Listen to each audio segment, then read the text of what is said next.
Verset de l'Épître de Saint Paul aux Éphésiens, chapitre 4. Je vous exhorte donc, moi, le prisonnier dans le Seigneur, à marcher d'une manière digne de la vocation qui vous a été adressée, en toute humilité et douceur, avec patience,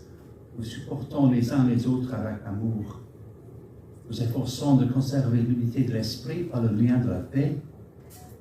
et un seul corps, et un seul esprit, comme aussi vous avez été appelés à une seule espérance par votre vocation, et un seul Seigneur, une seule foi, un seul baptême, un seul Dieu et Père de tous, qui est au-dessus de tous, et parmi tous, et en tous.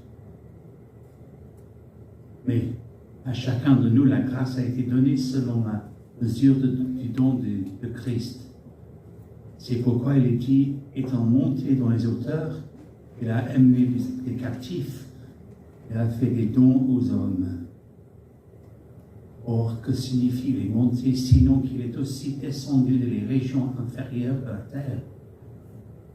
Celui qui est descendu, c'est le même qui est monté au-dessus de tous les cieux, afin de remplir toutes choses. Et il a donné les uns comme apôtres, les autres comme prophètes, les autres comme évangélistes, les autres comme pasteurs et docteurs, pour le perfectionnement des saints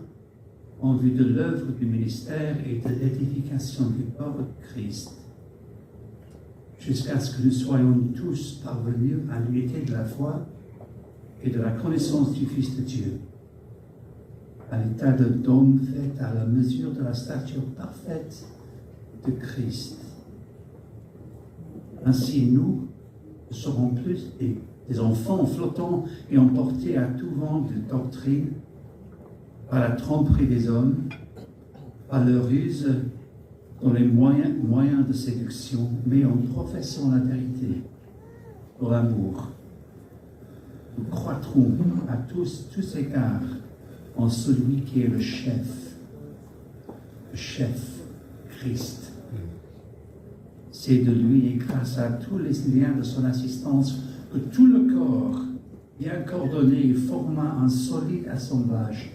tire son accroissement selon la force qui convient à chacune de ses parties et s'édifie lui-même dans l'amour.